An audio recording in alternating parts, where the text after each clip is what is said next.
BBS তৃতীয় বর্ষের প্রিয় শিক্ষার্থীবৃন্দ, দিকপাত শামসুল হক ডিগ্রি কলেজ কর্তৃক আয়োজিত অনলাইন ক্লাসে তোমাদের স্বাগতম জানাচ্ছি। আশা করি তোমরা ভালো আছো। ডিসেম্বর মাসে শীতের প্রকোপ বেড়েছে, সেই সাথে করোনার প্রকোপও বেড়েছে। অবশ্যই তোমাদের সতর্ক থাকতে হবে, সবাই মাস্ক ব্যবহার করবে, সবাই ভালো থাকবে, সুন্দর থাকবে। এবং আমরা যে অনলাইন ক্লাসগুলো নিচ্ছি সেগুলো তোমরা ধারাবাহিকভাবে দেখে তোমরা কি করবে, এগুলা চর্চা করবে। এবং তোমাদের যদি কোনো সমস্যা হয় সেই ক্ষেত্রে আমাদের সাথে যোগাযোগ করবে, মোবাইলে বলবে অথবা কমেন্ট করবে, সেগুলো তোমাদের আমরা সমাধান করে দেব। আজ তোমাদের সাথে আমি আলোচনা করব উৎপাদন ব্যয় হিসাব বিজ্ঞান থেকে, কস্ট অ্যাকাউন্ট থেকে প্রসেস কস্টিং অর্থাৎ প্রক্রিয়া ব্যয় হিসাব। প্রিয় শিক্ষার্থী বৃন্দ, তোমরা জানো উৎপাদন ব্যয় হিসাব বিজ্ঞানের একটি অন্যতম শাখা। তো এখানে উৎপাদন ব্যয় সম্পর্কিত সমস্ত হিসাবপত্রাদি বিবরণী লিপিবদ্ধ করা, শ্রেণীবদ্ধ করা, তৈরি করা, বিশ্লেষণ করা, ব্যয় নিয়ন্ত্রণ করা সমস্ত কিছু এখানে পাওয়া যায়। এবং এখান থেকেই সমস্ত তথ্য নিয়ে যারা ব্যবস্থাপনায় আছে, তারা এগুলা পরিকল্পনায় আছে, তারা এগুলার বিশ্লেষণ করে সঠিক সিদ্ধান্তটি গ্রহণ করে ব্যয় নিয়ন্ত্রণের ক্ষেত্রে এবং অন্যান্য ক্ষেত্রে। তাহলে প্রসেস বা প্রক্রিয়া ব্যয় হিসাব কি?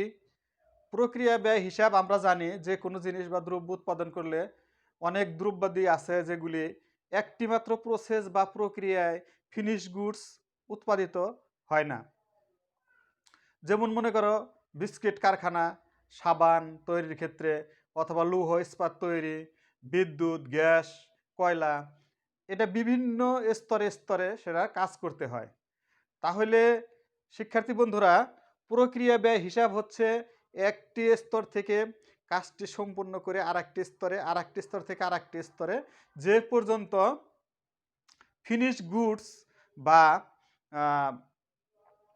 চূড়ান্ত পর্যায়ে কোনো পণ্য উপনীত না হয় সে পর্যন্ত এক বিভাগ থেকে এক বিভাগে, আরেক বিভাগ থেকে আরেক বিভাগে প্রক্রিয়ায় স্থানান্তর করা হয়। এই যে বিভিন্নভাবে এক স্তর থেকে অন্য স্তরে, আর এক স্তর থেকে আর এক স্তরে স্থানান্তর করা হয়, এইটাই হচ্ছে প্রক্রিয়া ব্যয় হিসাব।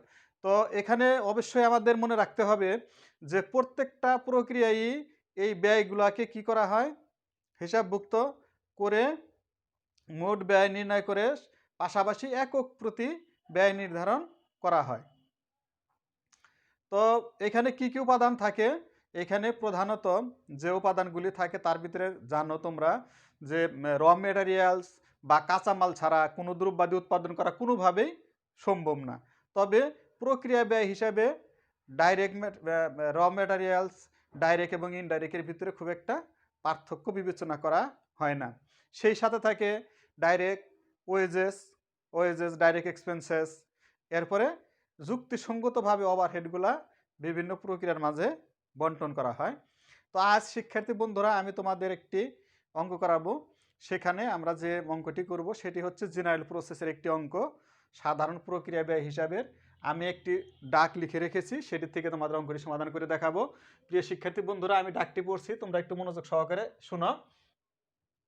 AKS Limited, the following data of the concern related to July 2020.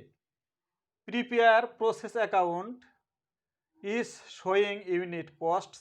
The output product in July is 400 units. তাহলে শিক্ষার্থী বন্ধুরা, AKS লিমিটেড একটা প্রতিষ্ঠান যা প্রক্রিয়া ব্যয়টা সম্পর্কিত হইল জুলাই মাসের 2020 তারিখে। তোমাকে কি কি প্রিপেয়ার করতে হবে, প্রস্তুত করতে হবে, প্রত্যেক ইউনিটের ব্যয় নির্ধারণ করতে হবে। এই জুলাই মাসে আউটপুট প্রোডাক্টের পরিমাণ ছিল 400 ইউনিট, অর্থাৎ নির্ধারিত করে দিয়েছে। এখন দেখো process number 1, process number 2, process number 3, অর্থাৎ এই 400 ইউনিট যে আমাদের প্রোডাক্টটি সেটি 3টি প্রক্রিয়ার মাধ্যমে উৎপাদিত হবে। তার ভিতরে আমাদের কি আছে? র ম্যাটেরিয়ালস কনজিউমড, অর্থাৎ কাঁচামাল ব্যবহৃত হবে প্রসেস 1-এ হবে 40,000, তারপরে প্রসেস 2-তে হবে 16,000 টাকার এবং প্রসেস 3-তে হবে 6,000 টাকার। ওয়েজেস যেটা প্রসেস নাম্বার 1 32,000 বা 32,000, তার 56,000 অ্যান্ড প্রসেস নাম্বার 3-তে আছে 36,000। আদার্স ডাইরেক্ট এক্সপেন্সেস আছে হলো 8,000, 20,000 অ্যান্ড 10,000, অর্থাৎ প্রসেস নাম্বার 1 সেখানে আছে 8,000 টাকা, প্রসেস নাম্বার 2 সেখানে আছে হলো 20,000 টাকা, আর প্রসেস নাম্বার 3-তে দেওয়া আছে হলো 10,000 টাকা। ওভারহেড অ্যামাউন্টের টাকা 31,000 ফর দ্য পিরিয়ড, অর্থাৎ ওই সালের জন্য নির্ধারিত ওভারহেডের পরিমাণ ছিল 31,000, 31,000 টাকা। Overhead allocation of the basis of wages, অর্থাৎ মজুরির ভিত্তিতে এই ওভারহেডটা বন্টন করতে হবে। তো প্রিয় শিক্ষার্থী বন্ধুরা, তোমরা হয়তো পূর্বেই জেনেছো যে যদি ওভারহেড বন্টনের কোনো নির্ধারিত রেশিও দেওয়া না থাকে সেই ক্ষেত্রে আমরা যুক্তিসঙ্গতভাবে অবশ্যই ডাইরেক্ট এক্সপেন্স অর্থাৎ মজুরির ভিত্তিতে সেটা বন্টন করাই যুক্তিযুক্ত। শিক্ষার্থী বন্ধুরা, যে উৎপাদনের সাথে জড়িত যে বিষয়গুলি আছে যেমন ম্যাটেরিয়ালস, ওয়েজেস, আদার এক্সপেন্সেস, এইগুলা তো সরাসরি পাওয়া যায়, কিন্তু ওভারহেডটা এদের সাথে সরাসরি যুক্ত না হয়ে বিভিন্নভাবে এদের সহযোগিতা করে। সেই জন্য কী করতে হয়, এই বিভিন্ন প্রক্রিয়ার মাধ্যমে সেটারে যুক্তিসঙ্গত একটা ভাবে সেটারে বন্টন করে দিতে হয়। তাহলে আমরা এই অঙ্কটা শুরু করি।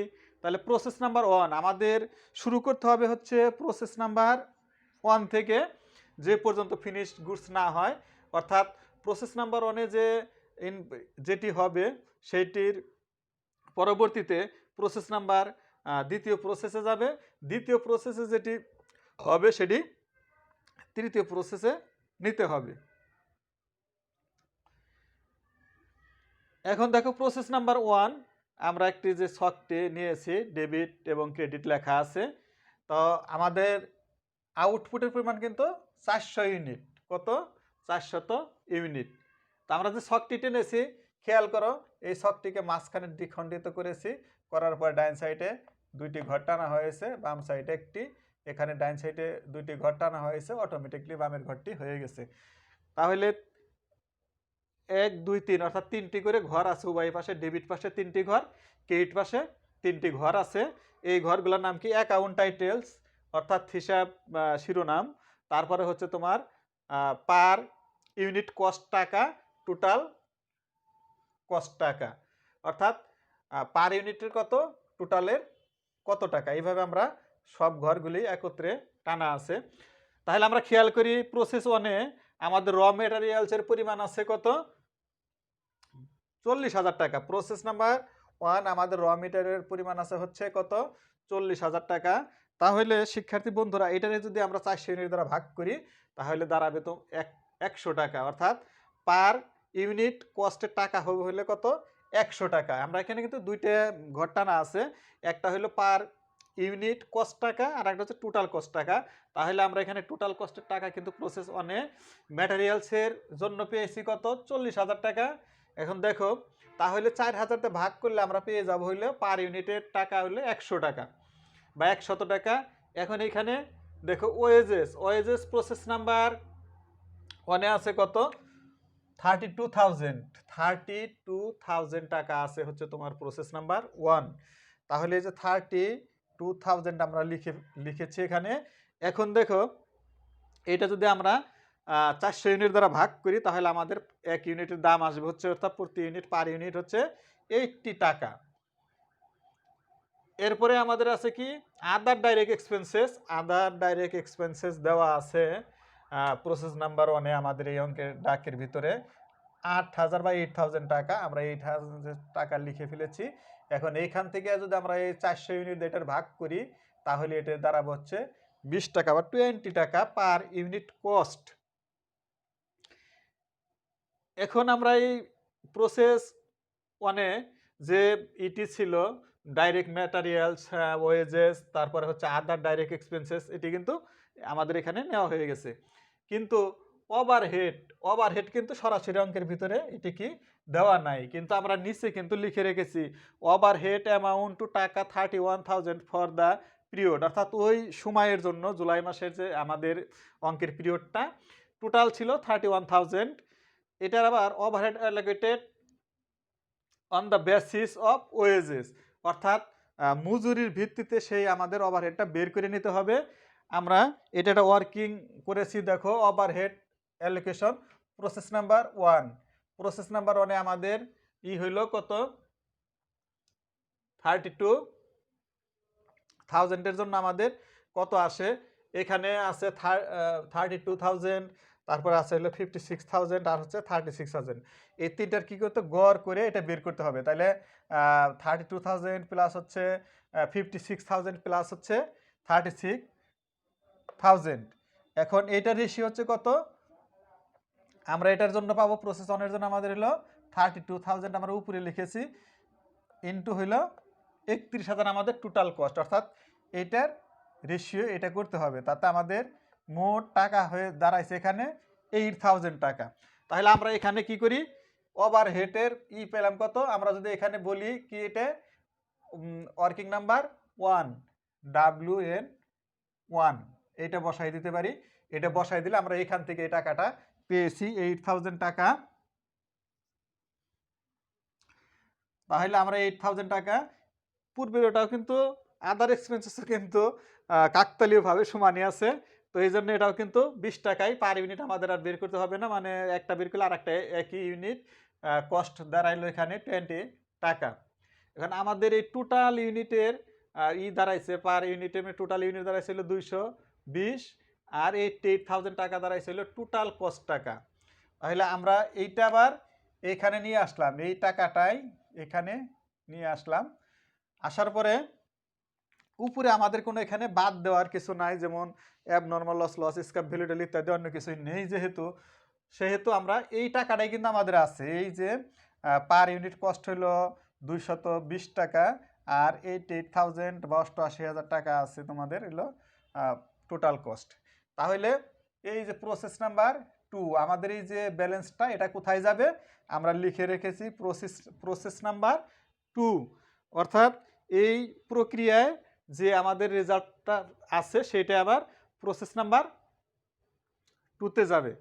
তো প্রিয় শিক্ষার্থী বন্ধুরা, আশা করি তোমরা প্রসেস নাম্বার 1 সম্বন্ধে বুঝতে পেরেছো। এখন দেখো আমরা কি করেছি, প্রসেস নাম্বার 2 ঠিক সেমভাবেই কিন্তু আমাদের কি করা হয়েছে, এই ঘরটি টানা আছে ডেবিট এবং ক্রেডিট আউটপুটের পরিমাণ হচ্ছে 400 ইউনিটস। এখন দেখো ওই প্রসেস নাম্বার 1 শুরুতে আমরা কি এনেছি, প্রসেস নাম্বার 1, অর্থাৎ এখানে লেখা আছে প্রসেস নাম্বার কত 2, অর্থাৎ এই ব্যালেন্সটি আমরা এখানে নিয়ে আসলাম। আনার পরে 88,000 আর হচ্ছে 220 ইউনিট।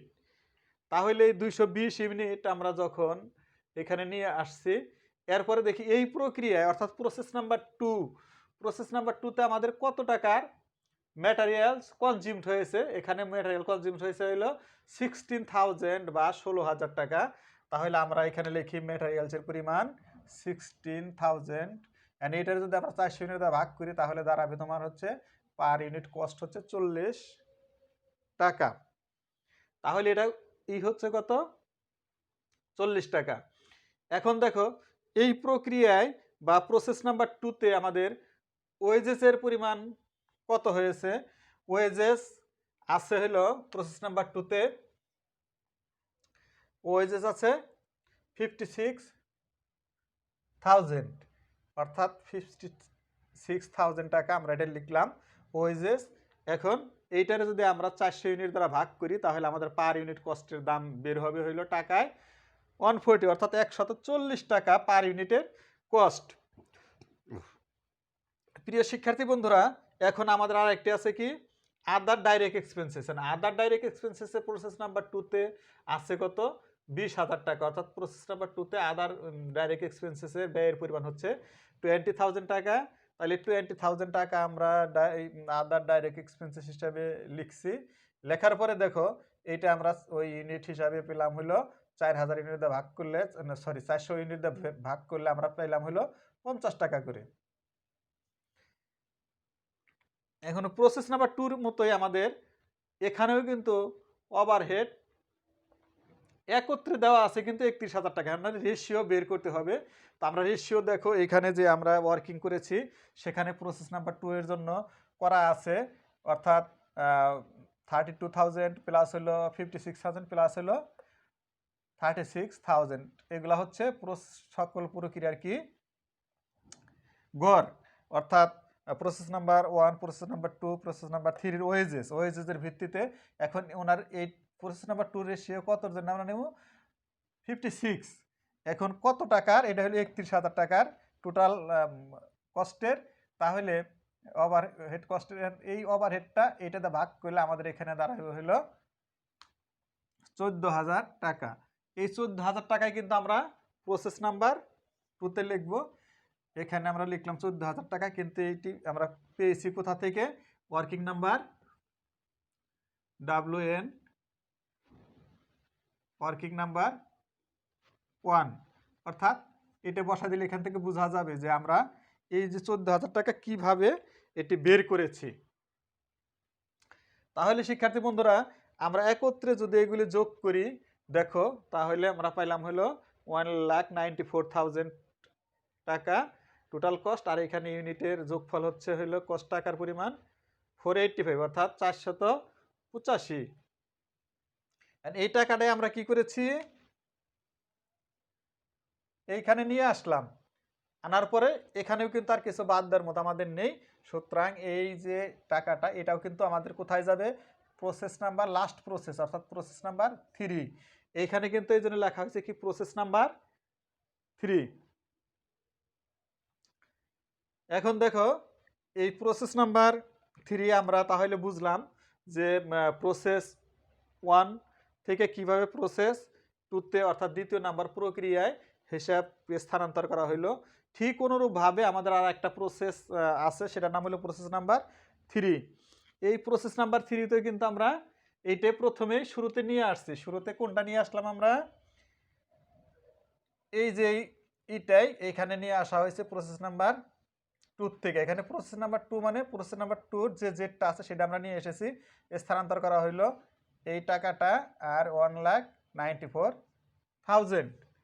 এখন দেখো শিক্ষার্থী বন্ধুরা তাহলে আমাদের কি ম্যাটেরিয়ালস, এরপরে আছে কি materials, process number 3। Process number 3-তে কি ম্যাটেরিয়ালস ইউজড হয়েছে, এখানে 6,000 টাকা বা 6,000 এর ম্যাটেরিয়াল ইউজ হয়েছে এই প্রসেসে।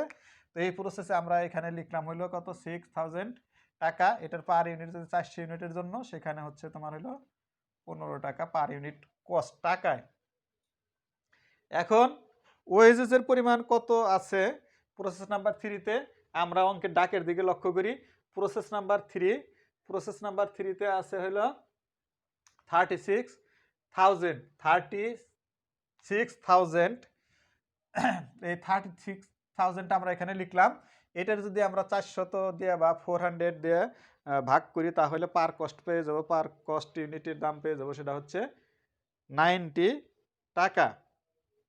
আদার ডাইরেক্ট এক্সপেন্সেস কত আছে, আদার ডাইরেক্ট এক্সপেন্সেস আছে হলো 10,000 টাকা। এখানে আছে আদার 10 ডাইরেক্ট এক্সপেন্সেস পরিমাণ হচ্ছে 10,000 টাকা। তাহলে আমরা এখানে 10,000 টাকা পেয়ে গেলাম। এখন এইটারে আমরা আবার ওই রকম ভাগ করে পার কস্ট পেয়ে গেলাম, পার ইউনিটের কস্ট হয়েছে 25 টাকা।